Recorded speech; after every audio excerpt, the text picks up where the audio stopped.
The Bengals try to bounce back after a pretty crushing loss against the New England Patriots, if you can have one in week one.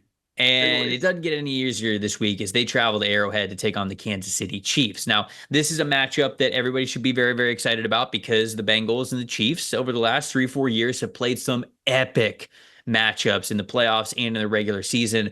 Burrow has been one of the few quarterbacks who can go into Arrowhead and actually look like he'd go toe-to-toe with Mahomes in that environment. What's the matchup that matters most here for you in this game? I think it's basically how the Bengals decide they're going to handle Xavier Worthy now that we know that he just takes the top off of this Chiefs offense and he is that X factor, pun intended with his first name. Right. Like that this offense needed. And the fact that obviously Patrick Mahomes can get him the ball at any given moment. I mean, the Chiefs led week one with 17 plays, gaining 10 or more yards this past week.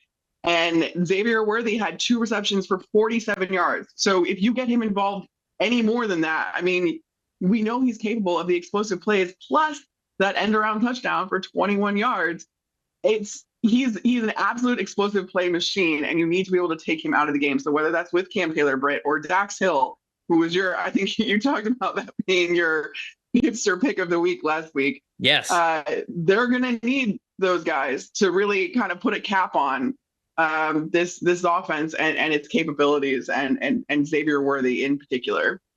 Yeah, I think that Dax Hill is also one of the, few defensive backs that the Chiefs would have that could athletically match up with Xavier Worthy, because there's not a lot. And I don't mean that like as an insult. No. There's not a lot of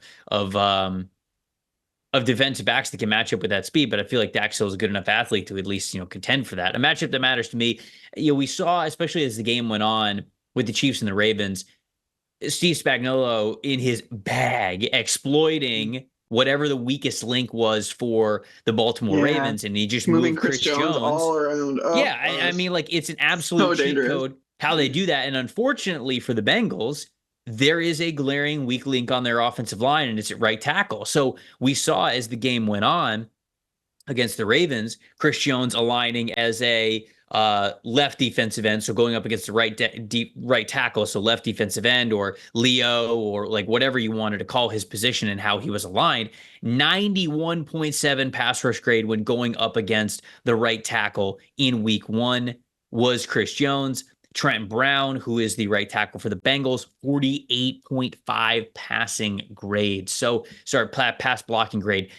It cannot be that devastatingly low, or Chris Jones could potentially win this game himself, because we did not see, getting into my plus factor here, which is Joe Burrow specifically under pressure. Burrow, 54.4 passing grade last week when under pressure.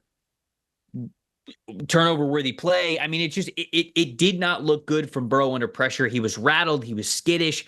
And if you put Chris Jones as a factor here in this one, Burrow's just got to play a lot more confident than he did under pressure, because we know it's going to be coming for him. But who's your plus factor here?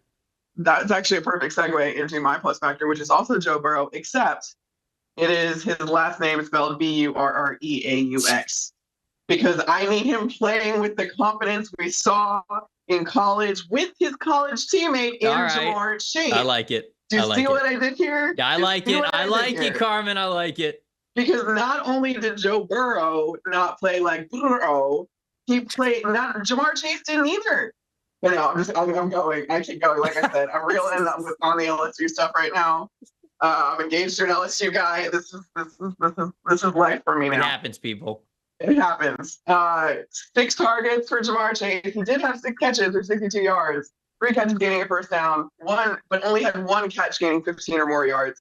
That is not the stat line we're used to seeing from Ja'Marr Chase. We're not used to seeing nothing in the touchdown column. He was absolutely hurting without T. Higgins on the field. T. Higgins could potentially return this week. It would go a long way if he could, but he was officially listed as day-to-day by the Bengals now as of Wednesday. So we're going to see if that works. But I need the Joe and Ja'Marr connection from LSU back in Cincinnati against the team that they are supposed to perform against, that everybody relies on them to perform against. I mean, the Cincinnati Bengals are touted as highly as they are because they are able to contend with the Chiefs year in and year out so far.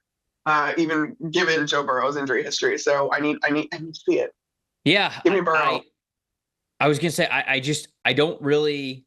I mean, I get it. Like football. I think that sometimes we look at the game of football and we like to criticize, and it's split-second decisions and all that kinds of stuff. And when I watched the Bengals game, he just Burrow just didn't want to throw the ball. And there were times when it's like, yeah, okay, Jamar's not open, but you've thrown But the since ball when has to that him. stopped you? Right. Like you've thrown the ball to him when he's not open before. And it felt like he just was not as willing to give his guys a chance. Now, hit in, I don't know if in his defense, I guess is probably not the way to say it. With full context, Joe Burrow normally stinks in week 1.